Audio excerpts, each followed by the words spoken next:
Today's podcast by retired travel writer and journalist Jakethewriter. The Gap Year. It was prompted by the pontifications of a Europhile from the CBI who spouted that gap years are a waste of time along with a lot of other rubbish. All his speech really proved was that because he didn't do it, he doesn't get it. A bit like his love of the European Union and trying to lay down the rules for those who wish to escape. My item was taken from one of my articles written and published some time ago, which I called Mind the Gap, Please. I've divided my podcast into two parts because even edited from the original article, it's still very long. My throat can only go for so long without a breather, and I would hate for you to get bored and lose interest.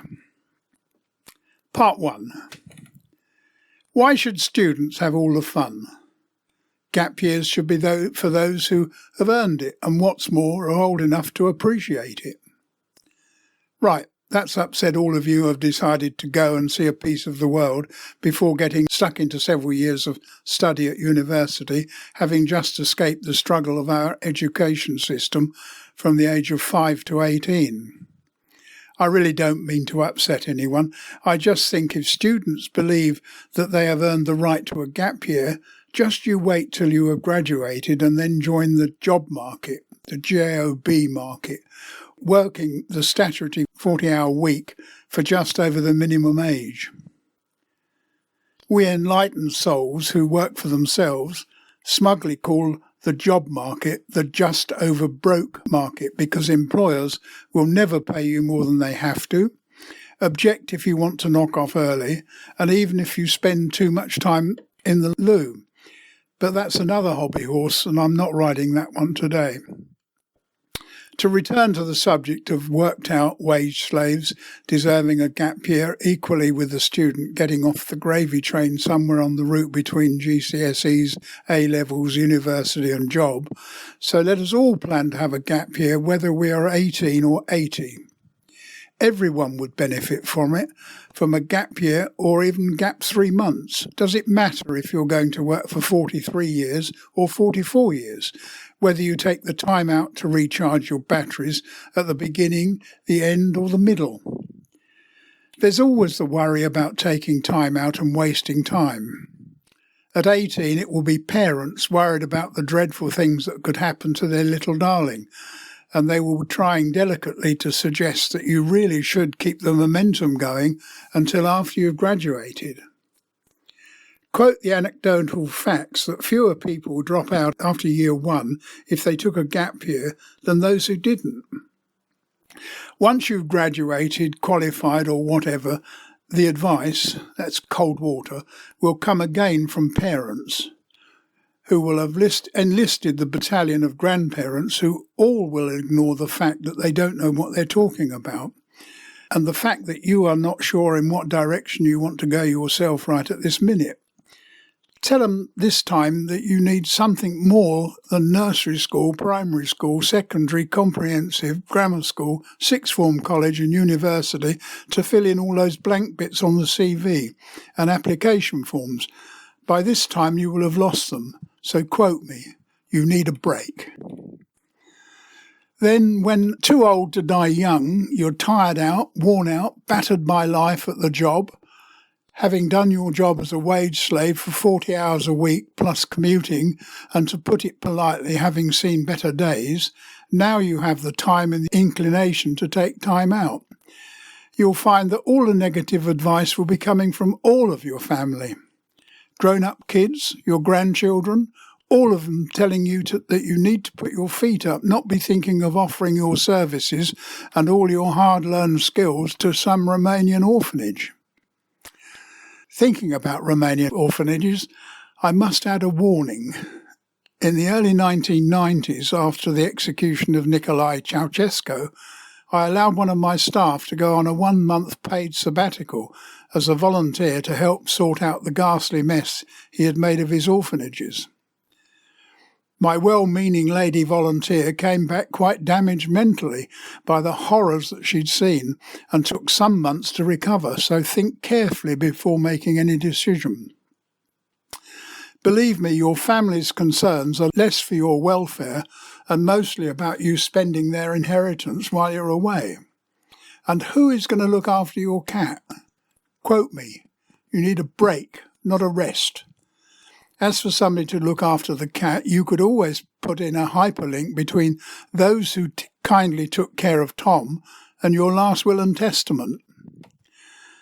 So who am I to be giving all this friendly advice and waving you bon voyage as you step into the unknown?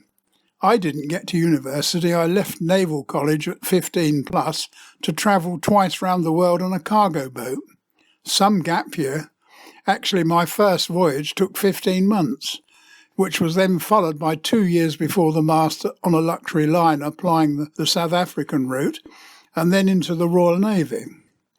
What is it they say when singing the praises of taking a gap year? There's a world out there, go and see it, and live life to the full.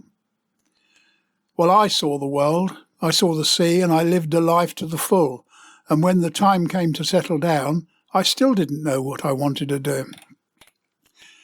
I came ashore, tried working at the JOB as a wage slave, picking up a wife and 2 children on the way, together with a mortgage and all the accoutrements that go with them. I then came to my senses and took on board the fact that I was not born to be a wage slave and I didn't like the job factor. I was, in fact, unemployable because I didn't like being bossed around. So I've been my own boss since before most of you were born. And since 1986 was the managing director of a travel company, and after taking early retirement have been a freelance travel writer, and my researches have taken me even further than my seafaring or my travel agency. Also on my CV is the fact that I did a lot of survival training in the Navy. I did Arctic warfare training and then put it to good use in the heat of the Middle East. I've eaten weevils, earthworms and witchetty grubs. In my youth, I was a keen rock climber and a sailor.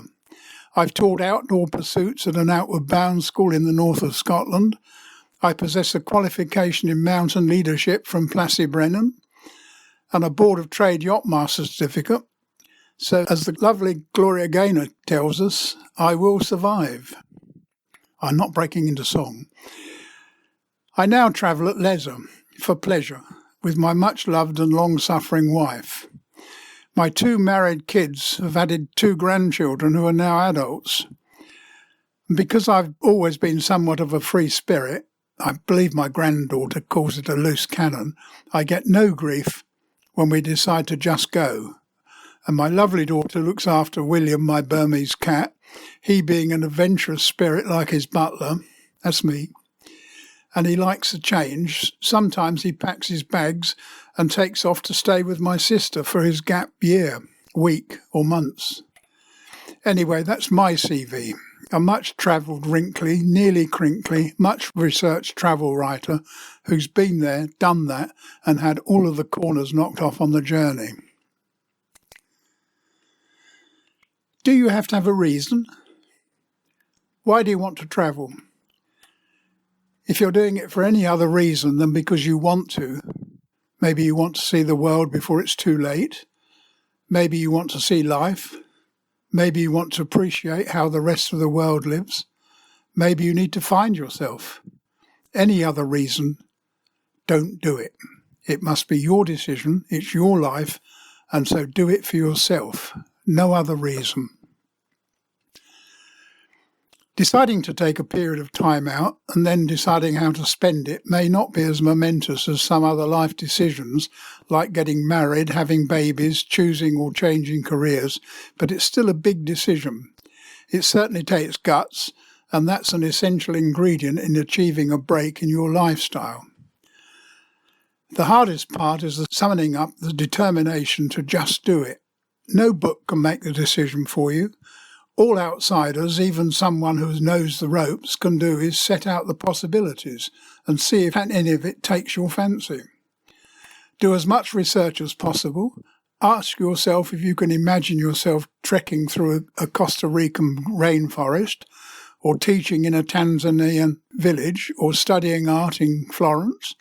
The next thing to ask yourself is, do you have the energy to make your dream come true? There has never been a better time to travel around the world. No matter what your age is or where you're bound, there are literally hundreds of people doing exactly the same thing. If you think about it, you probably know someone who is doing it, and if you know someone and everyone that you know knows someone else who is off into a wild blue yonder, can you imagine the number of backpackers out there? It's easy for me to say and to imagine I've been there, done that, and seen towns literally full of backpackers. If you imagine you going off into the unknown completely on your own, then you can forget it. That's simply not the case. You couldn't make this next bit up.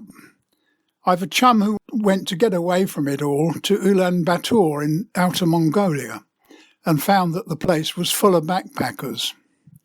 I met someone from the next village to mine when I was halfway up a mountain in Whistler, British Columbia. My hairdresser bumped into one of his customers in a souk in Beirut in the Lebanon. The world has become a very much smaller place, and there has never been a cheaper time to travel. It's not only budgies that go cheap. There's no time like the present. Seriously, with the increase in demand, prices for flights and travel in general coming down the whole time, it has never been cheaper to travel. As a result of this increased demand, it has also never been easier to travel, with youth travel companies, help the aged travel companies, I just made that one up, tour operators, coach routes, and even internet cafes everywhere, all making it easier for everyone to just go. Or as Nike say, just do it. If you stagger off a plane in Sydney, you will find that you've landed in the number one destination for backpackers. You'll be surrounded by them, hundreds of them, all doing exactly the same as you. You will find there are buses continually running up and down the coast from Sydney to Cairns. You don't even have to thumb it. Just get on a bus and get off at the next town, where you'll be met by a representative who has a free minibus to take you to the hostel that someone on the plane told you about. I can't avoid telling you an Australian joke. How do you know which plane has come from Heathrow? It's the jet that's still whining after the pilot has switched the engine off. When you're ready to move on, the rep with a minibus will take you to the bus station to jump on yet another bus to take you to the next town, where you'll be met by another rep with another minibus to take you to another recommended hostel. It's tough out there in the bush. Have you ridden in those minibuses? I feel another anecdote coming on. My wife and I were staying at a small town called Zakopane in Poland at the foot of the Tatra Mountains, and we decided to make our own way up to the starting point of a locally renowned 8-kilometre uphill trek through the forest to a restaurant with stunning views. Following a local's advice, who told us, when he discovered that we intended to walk the route, that it was a damn long way. Under his guidance, we duly found a minibus which ran from the town centre to our setting off point. The 16-seater minibus gradually filled up, and then the courier, rep, conductor, whatever you call him, walked up the aisle to the back of the bus carrying wooden planks, which he placed under the bottoms of those seated passengers across the aisle, and hey presto, 8 more seats for 8 more passengers. As we lurched along in our now 24-seater minibus, the said courier rep conductor made sure that we were aware that the forest we were about to trek through was the home of some of Poland's much-loved black bears and wild boar, and that in this enlightened age they were protected by new and rigid laws.